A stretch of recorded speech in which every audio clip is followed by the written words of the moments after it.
both the questions relate to futures of one sort, calls or whatever they may be, and I think that investors should stick to buying ownership in businesses.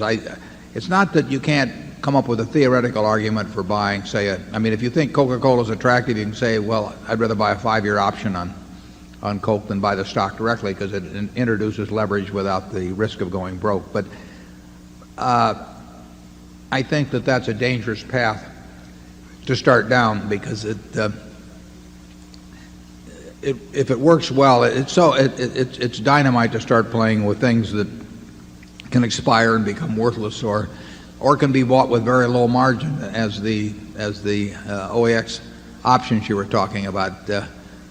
Borrowed money usually or frequently leads to trouble, and it's not necessary. I mean, if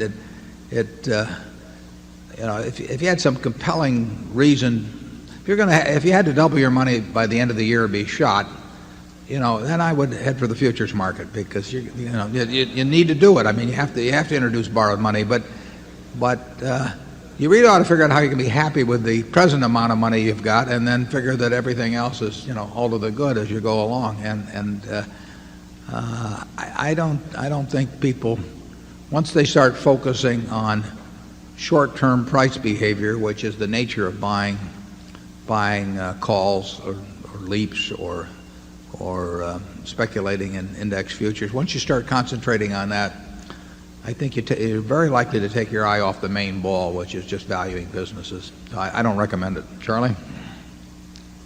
Well, this is a group of affluent investors, and I don't think many of them did it in leaps.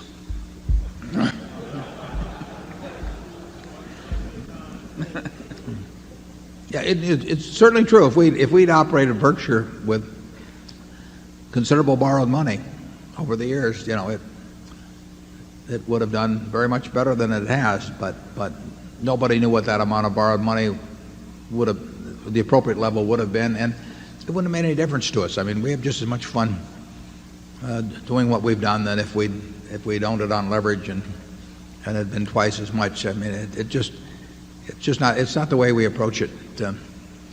If you have X and you think you're going to be way happier when you've got 2X, it's probably not true.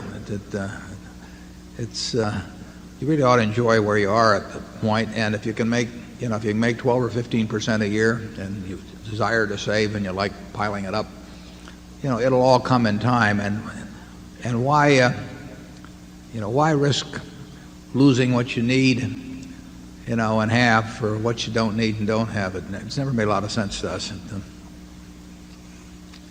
Warren wrote a letter when they were developing the security options businesses, and he urged the civilization not to allow the new exchanges.